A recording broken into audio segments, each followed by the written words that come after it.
ये कहानी है विश्व के सबसे बड़े महाकाव्य की, जिसमें योग है, यथार्थ है, विवेक है, परमार्थ है, सत्य ज्ञान का दिव्य प्रकाश है, आध्यात्म का महाआकाश है।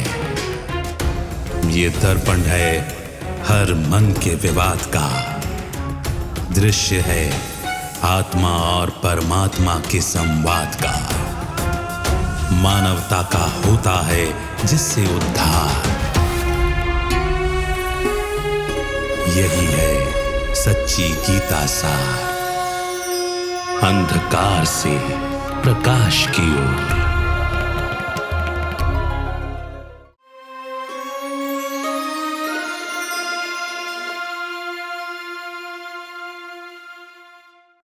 नमस्कार। अंधकार से प्रकाश की ओर सच्ची गीता सार इस कार्यक्रम में आप सभी का स्वागत है। गीता से जुड़े हुए अनेक तथ्यों पर हम चिंतन कर रहे हैं, उसके सही स्वरूप को समझकर उसे जीवन में उतारने की कोशिश कर रहे हैं। गीता में जो परमात्मा कहते हैं कि मैं धर्मग्लानि के समय पर आता हूं, तो फिर से क्या ये वही समय नहीं है? अगर ये वही समय है तो इस समय जो परमात्मा ज्ञान दे रहे हैं उसे कौन समझ रहा है और कितना हम परमात्मा के इस ज्ञान को समझ पा रहे हैं, इसकी विवेचना हम हर कड़ी में करते हैं। आज भी कुछ नए विषयों पर चर्चा करते हैं। हमारे साथ स्टूडियो में ब्रह्मा कुमार ब्रजमोहन भाई हैं। भाई साहब, आपका स्वागत है। ओम शांति। जब हम गीता के बारे में बातचीत करते हैं तो बहुत सारे विषय हमें समझ में आते हैं। जो शुरुआत में एक चीज बताई जाती है कि अर्जुन ये कहते हैं कि मैं युद्ध नहीं करना चाहता। अर्जुन इसके बारे में ये भी कहते हैं कि भाई जो सामने खड़े हैं वो सब मेरे रिश्तेदार हैं, मेरे चाचा मामा काका हैं, मेरे दादा हैं, ऐसे बहुत सारी चीज़ें अर्जुन कहते हैं, तो इसलिए वो युद्ध नहीं करना चाहते। और उसमें परमात्मा ये कहते हैं कि अर्जुन तुम्हें तो युद्ध करना ही है, ये तो मरे हुए ही हैं। इसे देखकर ऐसा लगता है कि परमात्मा ऐसे कैसे हो सकते हैं कि वो युद्ध के लिए प्रेरित कर रहे हैं, कि बोलते हैं भाई लड़ो। देखिए, जो कुछ भगवान ने वाच उसमें किया गया है, उसमें ये कहा गया है कि ये तो सब पहले ही मरे पड़े। क्यों कहा गया है कि हर व्यक्ति अपनी नेचुरल डेथ तो होती है, शरीर को छोड़ता ही है। इसलिए उसने कहा कि जिनको तू समझ रहा है मैं मार रहा हूँ, तो मारने का तो प्रश्न ही नहीं है। जब उनकी डेथ आती है तो शरीर छोड़ते ही हैं। तो इसलिए ना कोई किसी को मारता है, ना कोई मरता है, भगवान कहते हैं। उसका भाव ये भी है कि अगर तुम किसी के शरीर को ख़त्म भी कर दोगे, वो तो आत्मा है। तो भगवान ने 2nd चैप्टर में खास तौर पे ये बात कही है कि आत्मा तो मरती ही नहीं। तो इसलिए किसी के मारने और मरने का सवाल ही पैदा नहीं होता। तो तब भगवान उसको कहते हैं कि जिनको तू समझ रहा है कि मैंने इनको मारना है, इनको मारने का कोई प्रश्न ही नहीं है। ना कोई शारीरिक तौर पे मारने से मरता है। मान लीजिए आपका शत्रु है, आपने शत्रु को, उसके अंदर आपसे शत्रुता है, आपने उसके शरीर को खत्म कर दिया, तो उसकी आत्मा तो नहीं मरी। तो आत्मा में तो आपके शत्रु के संस्कार रहेंगे। जब वो पुनर्जन्म लेगा, फिर शरीर लेगा, शत्रु का शत्रु रहेगा। इसलिए आपने शत्रु को मारना है, तो वो तो मरा ही नहीं, क्योंकि आत्मा तो मरती नहीं। इसलिए कहा जाता है hate the sin not the sinner, कि जिस चीज को मारना है, शत्रुता को मारना है, वो तो शरीर में है ही नहीं, वो तो आत्मा में है। तब भगवान उसको कहते, ज्ञान देते हैं कि तुम्हारा शत्रु कौन है। गीता में साफ साफ कहा गया है, आत्मा ही अपना मित्र है, आत्मा ही अपना शत्रु है। आत्मा में ही मित्रता बसती है, आत्मा में ही शत्रुता बसती है। तो वास्तव में तुम्हारा शत्रु कौन है, तुम जब आत्मा को समझोगे, आध्यात्मिक ज्ञान लोगे, तब तुम्हें पता लगेगा कि तुम्हारा शत्रु ये शरीरधारी नहीं है। शरीरधारी को ना कोई मार सकता है, ना मरता, क्योंकि आत्मा कायम रहेगी। सारी गीता शुरू में ये बता देती है कि ये शारीरिक ज्ञान नहीं है। शारीरिक रीति से किसी को मित्र मानना, शत्रु मानना, दूसरे धर्म का मानना, मेरे धर्म का मानना, ये सारा कुछ शरीर के कारण ही है। जब तुम आत्मिक दृष्टि से देखोगे तुम्हें पता लगेगा कि तुम्हारा शत्रु अज्ञान है और वो भगवान दूर करता है। ये बात जब आप बताते हैं तो मैं आज के प्रासंगिक समय के हिसाब से भी ये चीज़ देखना चाहता हूँ। बहुत बार हम किसी व्यक्ति से शत्रुता इसलिए कर लेते हैं क्योंकि हमें लगता है कि ये मेरी बात नहीं समझता, या फिर इसने मेरा नुकसान किया है, या फिर ये मेरे धर्म या मेरी मान्यताओं को मानने वाला नहीं है, इसका विरोधी है, इसलिए हम उसको शत्रु मान लेते हैं और इसके अंदर एक घृणा का भाव उत्पन्न होता है। तो क्या गीता ये कहती है कि ये जो हम देख कर किसी को समझ के कि भाई ये हिंदू है, मुसलमान है, ईसाई है, कोई और धर्म वाला है, ये चीनी है, ये कहीं और देश का है, इसके कारण हम शत्रुता का भाव उत्पन्न करते हैं, तो क्या ये शत्रुता वास्तविकता में हमें किसी को शत्रु या मित्र नहीं बनाती? ऐसा है कि बेसिक कारण भेदभाव का, क्योंकि भेदभाव जब पैदा होता है तो हम दूसरे को दूसरा समझते हैं। कुछ लोगों को हम अपना समझते हैं, जैसे अर्जुन कह रहा है ये मेरे रिश्तेदार, और जो दूसरे वाले हैं उसको हम दूसरा समझते हैं। और उस सारे का कारण एक ही गलत फहमी है जो गीता के भगवान ने दूर की है। अन्य धर्मों वाले भी उस गलत फहमी को मानते हैं कि आप पहले अपने आप को क्या समझ रहे हो। अगर आप अपने आप को शरीर समझ रहे हो तो शारीरिक तौर पे आपके हर एक व्यक्ति डिफरेंट हो जाएगा। आप रंग के हिसाब से, शिक्षा के किसी भी हिसाब से देखोगे, धर्म के हिसाब से, काले गोरे के हिसाब से, भाषा के, तो शरीर मानना ही नकली शत्रुता को पैदा करता है। इसको हम नकली शत्रुता कहेंगे क्योंकि भगवान एक ही अक्षर में वो सारी दूर कर देता है। तो भगवान पहले तो तुमको ये समझाता है कि सारी दुनिया से तुमने अनेक प्रकार की शत्रुता पाल रखी है क्योंकि तुम उनको दूसरा समझते हो और शरीर के हिसाब से दूसरा समझते हो। तुम शरीर हो ही नहीं, तुम तो आत्मा हो, तो शरीर तो मेरा है ना। अच्छा, मैं आत्मा हूँ, मेरा शरीर है, तो शरीर भी जो है डिफरेंट है। अगर मैं कहूँ मैं शरीर हूँ तो सारे शारीरिक शरीर से संबंधित भेदभाव पैदा हो जाएंगे, आप अकेले हो जाएंगे, आपको सारे दुश्मन लगेंगे। अगर आप देखेंगे टेम्परेरी एक प्रकार के एक संगठन हम समझते ये मेरे मित्र हैं, दूसरी सिचुएशन में वही मेरा शत्रु, क्योंकि शरीर मान रहे हैं। तो भगवान ने यही ज्ञान दिया। पहली गलती ये है कि मेरे को मैं मानना। फिर भगवान ने जब कहा कि मैं कौन हूँ, तुम अपने को आत्मा समझो, तब तुम्हें पता लगेगा कि आत्मा मानने से जिस प्रकार के तुम भेदभाव गिन रहे थे वो है ही नहीं। आत्मा के अंदर तुम्हारे शरीर मानने से जो कमियां पैदा हुई हैं वो तुम्हारे शत्रु हैं। अगर उनको टोटली निकाल दोगे तो क्या होता है, भगवान क्या करते हैं, जिसको कहते हैं सत्य धर्म की स्थापना करता हूँ, एकता, अर्थात वहाँ किसी भी प्रकार का एक राज्य, एक धर्म, एक भाषा, निर्विघ्न अटल अखंड सुख शांति में स्वराज हो जाता एक ही चेंज से। इसलिए भगवान ने पहले चैप्टर में यही बताया है कि पहला शत्रु तो तुमने अपने आप को ये खुद बनाया है, अपने को मेरे को मैं मान रहा हूं। बिल्कुल, ये जो फिजिकल बॉडी है इसको तुमने खुद समझ लिया है, इसके कारण ये सारी चीजें। दूसरी एक बात जो आप अभी कह रहे थे कि परमात्मा अधर्मियों का नाश करने के लिए आते हैं। बहुत बार हम इस चीज को सुनते हैं, गीता में जब ये बात कही जाती है, संभवामि, जब कहते हैं परमात्मा कि मैं सत्य धर्म की स्थापना और अधर्म के विनाश के लिए आता हूँ। यहाँ पर एक बड़ी रोचक बात ये आती है कि जैसे आपने कहा, अगर मैं समझता हूँ सामने वाला कोई अधर्म कर रहा है, कोई पापी है, बहुत सारे विलन्स हमने कहानियों में देखी हैं, कि क्या विलन्स को मार देने से क्या एक व्यक्ति जो अधर्मी है उसे समाप्त कर देने से क्या अधर्म समाप्त हो जाता है? देखिए, बेसिक बात यह है, उससे सारी दुनिया का पासा पलट। उर्दू में जिहाद कहते हैं, इंग्लिश में होली वार कहते हैं। तो वो समझते हैं कि हम किसी अच्छे काम के लिए युद्ध करते हैं, जो वायलेंस करते हैं वो अच्छी चीज़ है, वो तो भगवान के सैंक्शन किया हुआ। और सबसे बाद में वो आ जाते गीता पर। बाकियों के तो पैगंबर आए थे, तो गीता के में भगवान ने खुद आकर के ये सिखाया कि दुश्मन को मार डालो। तो कितना बड़ी अधर्म यही है कि हमने अपने को बॉडी माना, सबसे बड़ा ये अधर्म है। तो भगवान कहते हैं पहले तुम्हारी ये गलतफहमी दूर करता हूँ, इससे शरीर का नाश होता है। शरीर तो वैसे भी चेंज होता रहता है। अब कोई व्यक्ति जिस स्थिति में शरीर छोड़ता है उसकी आत्मा उसी स्थिति में दोबारा जन्म ले लेती है। अगर नरक में शरीर छोड़ेगा तो नरक में जन्म लेगा। तो फिर क्वेश्चन पैदा होता है कि दुश्मन कौन है। तो सबसे बड़ा दुश्मन भगवान ने कहा तुम खुद अपने दुश्मन बने हो, जो शरीर को मैं मान रहे हो और शरीरों के आधार पर ही दूसरे के शरीर को ख़त्म करके समझते हो मैंने अपने दुश्मन को ख़त्म कर दिया। यहाँ पर ये जो बात अभी आप कह रहे थे कि तुमने अपने को शरीर समझा और यहीं पर तुमने अपने आप से शत्रुता की, और ये बात कही जाती है कि आत्मा अपना ही शत्रु है और वो अपना ही मित्र है।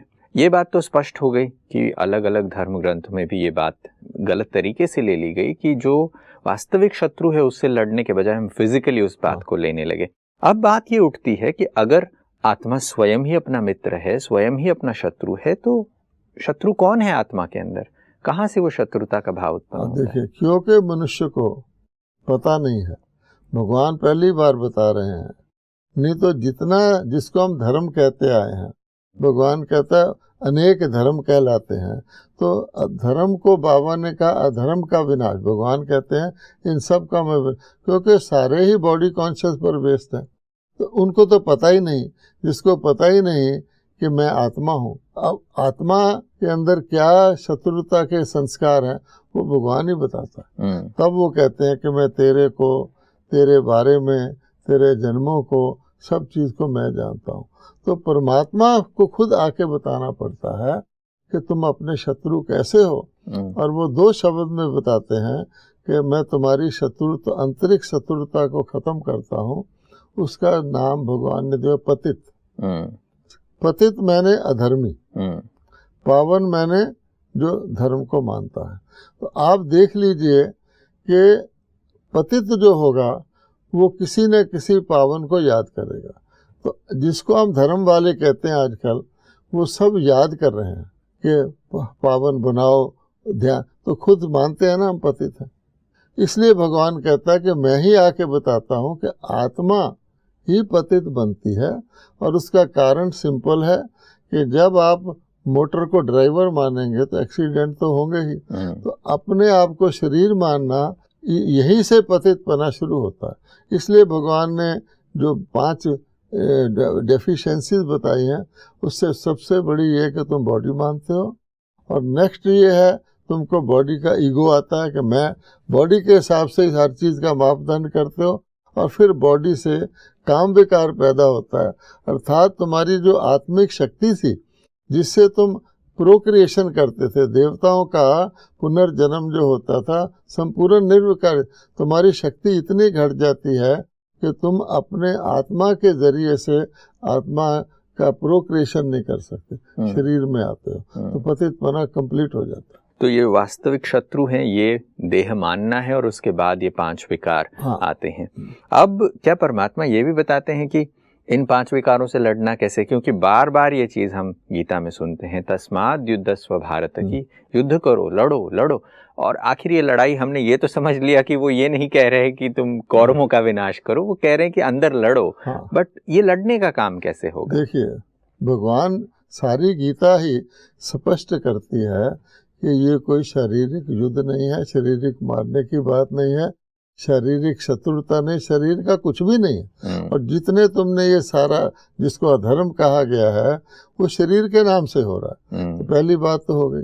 अब भगवान कहते हैं कि क्योंकि तुम शरीर मान मान के बहुत समय, अब तुमको अचानक ज्ञान दे भी दूं कि तुम आत्मा हो, आत्मा में सारे पाप हैं, उससे काम थोड़ी चल जाएगा। अगर कोई व्यक्ति मान लो शराब पी पी कर अपने सारे इंद्रियां खराब कर लेता है, लंग्स खराब हो जाते हैं, अब उस वक़्त पहले तो पीता रहता है शराब, उसको होश ही नहीं।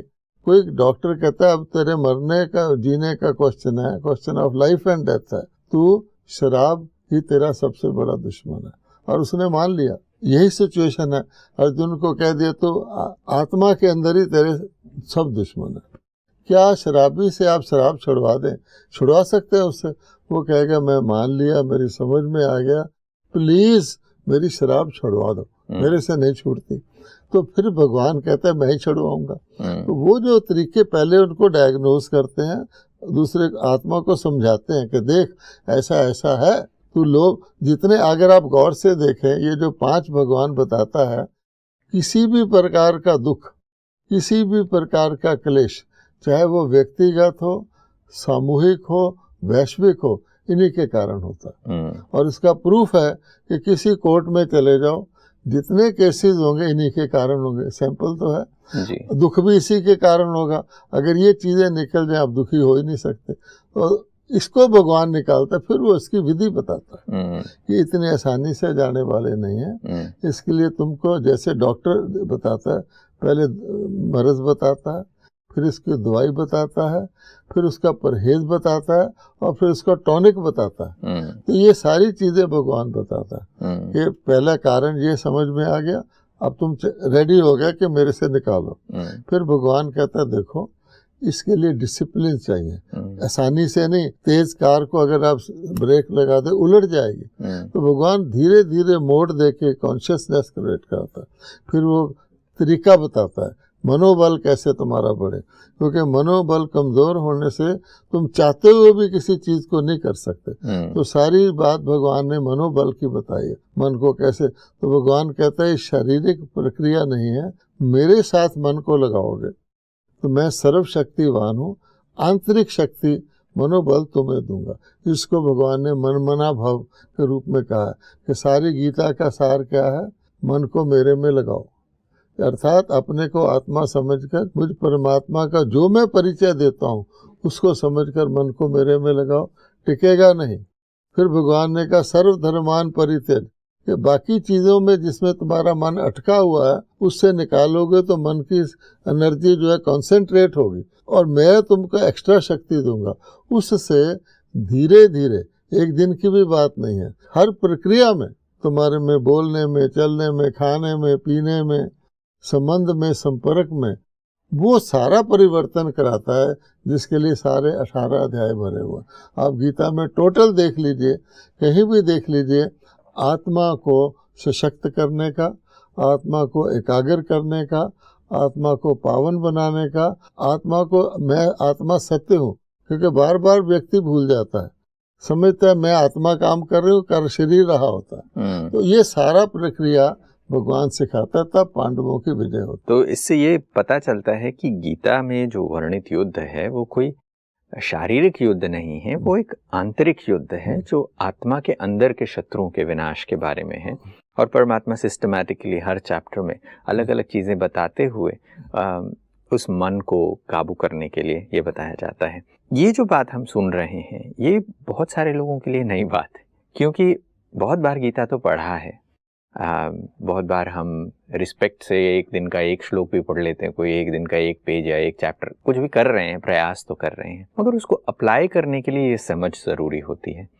तो ये समझ क्यों नहीं आती, क्यों ये चीज? अब देखिए, एक होते वायलेंस, किसी अच्छी चीज को बिना रीजन के खत्म करने की कोशिश करना, एक होती है बुराई को खत्म करना। जैसे कोई कहता है क्रोध पर क्रोध करो, अर्थात तुम औरों पर क्रोध कर रहे हो, जो क्रोध है बाय इटसेल्फ एक वाइस है, उस पर क्रोध करो। तो क्रोध पर क्रोध करना तो हिंसा नहीं हुई। तो भगवान ने नॉन वायलेंस की दुनिया स्थापन करने के लिए वायलेंस के ऊपर उसको खत्म करवाया। तो ये युद्ध है, और ये बड़ा हर एक व्यक्ति समझ सकता है। हम अपने जीवन में क्या देखते हैं, अगर हम क्रोधित हो जाते हैं, गीता में यही कहा गया कामेश क्रोधेश, एक व्यक्ति क्रोधित हो जाता है तो इसको टेम्परेरी मैडनेस या लूनेसी कहा जाता है। उसकी बुद्धि का संतुलन बिगड़ जाता है, उर्दू में कहते हैं आपे से बाहर हो जाता है, उसमें सारी सिविलिटी, सारा मैनरिज्म खत्म हो जाता है, और बाद में वो पछताता है। क्रोध is not a normal thing. अगर नेचुरल चीज कोई अच्छी गुण होता है, आदमी उसको ग्रहण करता है, तो क्या व्यक्ति क्रोध को ग्रहण करना पसंद करता है या उसको त्यागना? 24 घंटे में जितना भी क्रोधी हो, 24 घंटे तो क्रोध नहीं रह सकता। और जब उसका क्रोध की सिचुएशन पूरी होती है, पानी का गिलास मांगता है, लंबी लंबी सांस लेता है, क्यों? एबनॉर्मल है। तो भगवान कहता है अगर तुम इससे पूरी तरह छूट जाओ, तुम्हारी बुद्धि संतुलित रहे, तो बहुत सारी दुश्मनियां और बहुत सारी खामखा की आपदे जो मोल ले रहे हो खत्म हो जाएंगी। इसी प्रकार से ये पांचों विकारों का भगवान ने बताया। अब लोभ है। अब लोभ का मतलब क्या है कि किसी चीज को अपनी जरूरत से ज्यादा एक्वायर करने की कोशिश करना। यानी नेचर ने हर चीज का बैलेंस रखा हुआ है। आप कोई भोजन भी बनाते हैं तो उसमें हर चीज बैलेंस से डाली जाती है, जरा सी ज्यादा पड़ जाए सारा खत्म हो जाता है। तो भगवान ने जीव शरीर के लिए बैलेंस रखा हुआ। डॉक्टर हमेशा कहते हैं बैलेंस्ड लाइफ रखो। किसी चीज की तरफ भी आप झुक जाओगे, भले अच्छी चीज भी आपको नुकसान करेगी। अच्छा, अब लोभी व्यक्ति क्या करता है, वो अपनी जरूरत से बहुत ज्यादा दूसरों की चीजें छीन कर भी राइटली और रॉन्गली, हुक और क्रुक, वो एक्वायर करता जाता है। वो समझता है मैं बहुत लायक हो गया। तो जैसे अपने शरीर में आप चीनी ज़्यादा डाल लो तो आप डायबिटिक हो जाएंगे। अगर आप ज़्यादा चीज़ें रखेंगे तो आपकी बुद्धि का क्या हाल होगा। आप भूल गए कि मैं मृतक शरीर मेरा मरने वाला है, मैं सदा काल दुनिया में रहने वाला नहीं हूँ। सारी दुनिया की चीज़ें नकली तौर पे करोगे तो आपकी बुद्धि में कितना डिस्टर्बेंस होगा, ना बैलेंस रहेगा, ना शांति रहेगी। इनरिक्वायर्ड चीज को छुपाने की कोशिश करोगे, फिर जगह जगह हर वक्त आपको भय रहेगा। जैसे आज की दुनिया है, मनुष्यों ने आसुरी संपदा पैदा किया। आपके पास प्योर हीरे की मान लो नेकलेस है। अब हीरे की नेकलेस आपके लिए प्रॉब्लम है, एसेट है या लायबिलिटी है? आज तो लायबिलिटी है। देख लीजिए, आप उसको यूज नहीं कर सकते। आप लॉकर में रखेंगे, फिर चिंता रहेगी कि मैं मर गया तो क्या होगा मेरे नौकर को। तो एवरीथिंग, यानी असली चीज आज सच भी लायबिलिटी हो गई। सच बोलना भी व्यक्ति नहीं बोलता कि मैं सच बोलूंगा वो मेरा दुश्मन हो जाएगा। तो ये सारी नेगेटिव सिचुएशन हमने बॉडी कॉन्शियस से क्रिएट की है।